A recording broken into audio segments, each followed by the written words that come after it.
Chapter 5. Bootlegger Joe. Joseph Patrick Kennedy, banker, was Boston's lace-curtain Irish contribution to Hollywood history, thanks to his takeover bid on Miss Gloria Swanson, star, another Irish scrapper. The cast of characters in this drama of sex and moolah included Rose, Joe's wife, a quiet saint, and a roster of kiddies, some of whom would grow into fame, several struck down by tragedy. Joe Kennedy's character was clear from the start. No fair-minded sportsman and gentleman. He, Joe, was a tough competitor who loved to win and hated to lose. The Kennedys would win. What he wouldn't do himself, his phalanx of sons would accomplish for him, and that's why he had them. Go for it was Big Joe's lifetime motto. The class yearbook at Boston Latin, his boyhood school, predicted that Joe Kennedy would make his fortune in a very roundabout way. This was a far-sighted prediction if the routes of Wall Street, bootleg Scotch, and Hollywood's Gloria Swanson could be considered roundabout.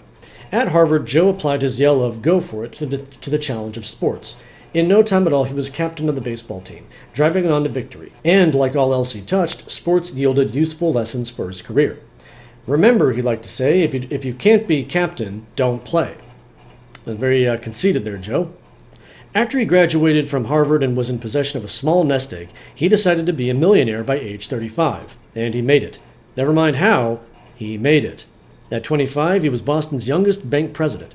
It's no crime to be young, he commented. Joe Kennedy operated as a lone wolf, alert to tips on Wall Street, keeping his ears perked for gossip that might provide useful information, yet secretive about his own dealings. With the advent of that great folly, the 18th Amendment, his Irish good sense told him that human nature would overcome silly legislation. Clandestine boatloads of the finest Scotch and Irish whiskies and French champagne soon crossed the Big Pond, bound for Kennedy's secret warehouses on both coasts.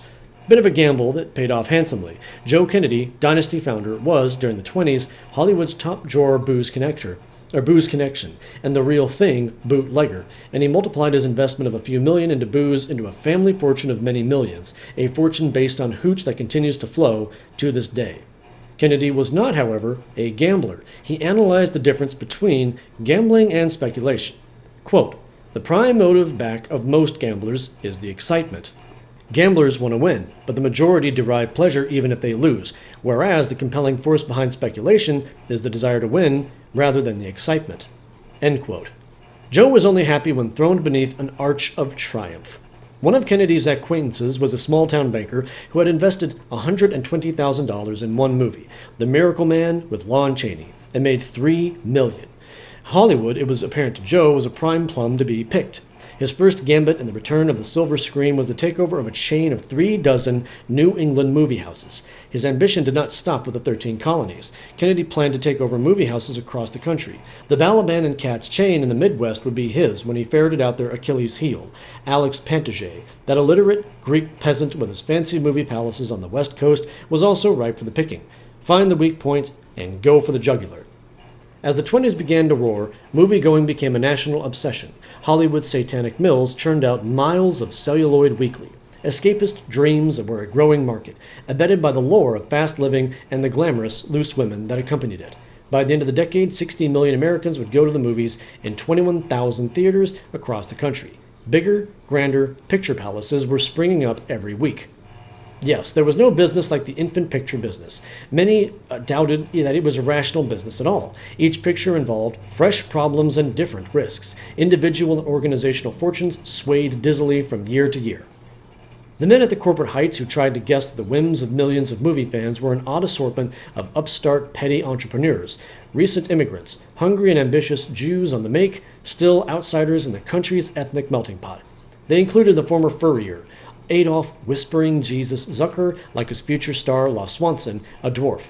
Marcus Lowe, wholesale fur trader. Ex-ragman, ex-scrap iron dealer Louis B. Mayer. One-time glove salesman Samuel Goldfish, changed to Goldwyn. Only a few, like vaudeville producer Jesse Lasky, had actually been showmen. Haphazard, intuitive, uninhibited, the founders of the movie business were a new breed of self-made mogul. Irish Joe was up against some tough competition. Always a quick study, though Go For It Kennedy caught on faster than most. Kennedy's timing was perfect. He came on the Hollywood scene at the right time, arriving on a flood tide of prosperity. With his quick grin, open manner, and direct speech laced with profanity, exuding a sort of contagious sexual energy, he was refreshingly unlike the usual aloof, cold-eyed gents from Wall Street. He looked and behaved like a picture man.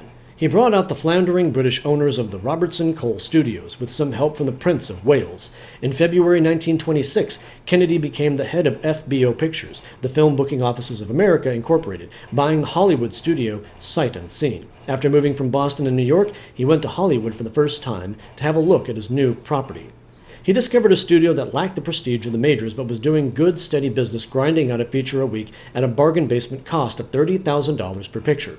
The lot's biggest asset was Fred Thompson, the first movie cowboy to give his horse star billing. This was Silver King, a stallion who traveled to work in a deluxe Packard van. Kennedy signed up Thompson for a new contract, $15,000 a week, almost twice his former salary. Although FBO's product was popular in small towns, it had not yet cracked the urban markets and their big box office receipts. Kennedy went to see Roxy Samuel L. Rothafel. Two of America's Titan salesmen looked each other in the eye.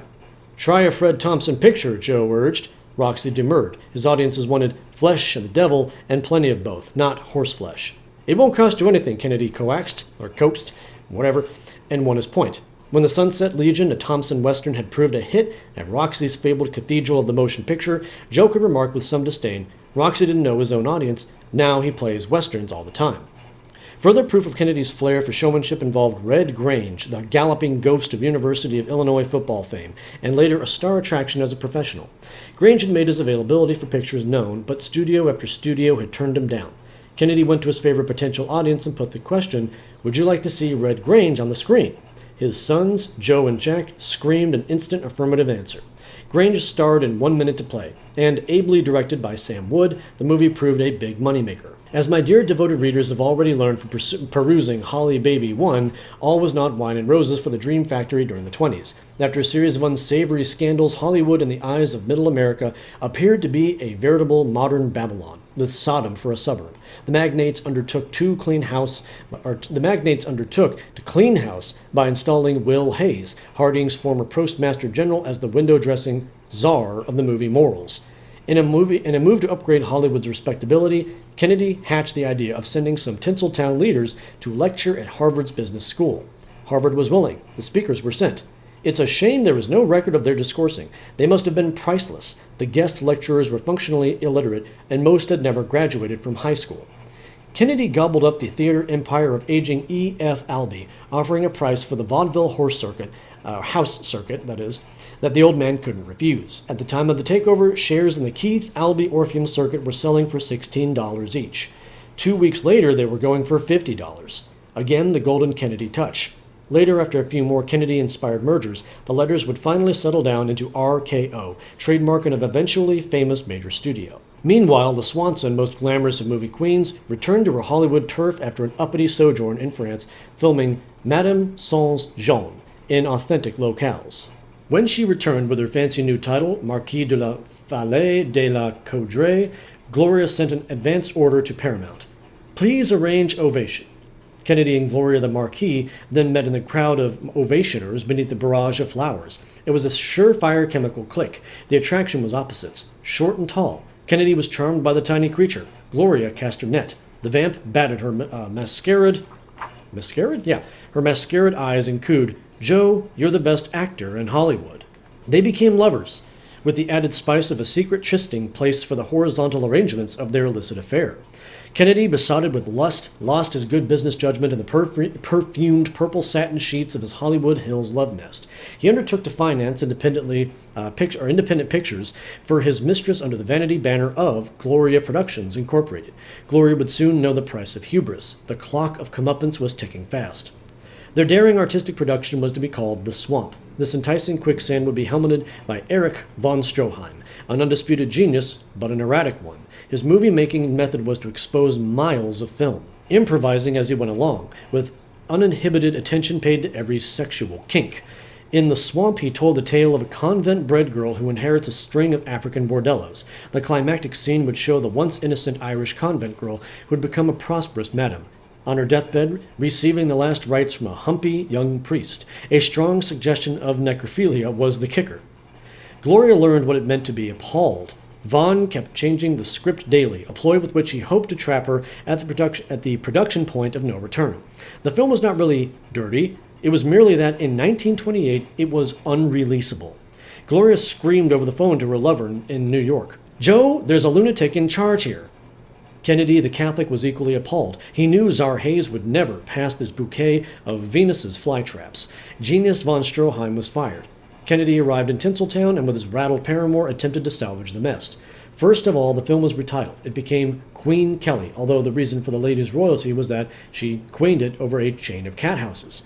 The botched, unfinished movie was never shown in this country. Kennedy saw $800,000 in 1928, big bucks, mind you, go flush down the drain. As a side note, I really want to watch whatever that original movie could have been. But more than likely it's lost to time, which is very sad. It was his first big business loss. He took it like a bad loser and was sour of disposition for weeks. During this sour spell, Gloria lost a good deal of her appeal for him. The bloom was off the peach. Though he backed his mistress in her first talkie-singy, The Trespasser, in 1928, and in an Art Deco turkey entitled What a Widow, in 1930, they parted company with some bitterness, with Gloria accusing Joe of leaving her with a mountain of unpaid bills. Putting Gloria and the Swamp behind him, Kennedy threw himself into a nefarious business scheme.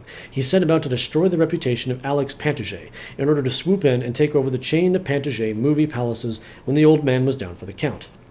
Joe Kennedy's demon had one last joke to play on Kennedy.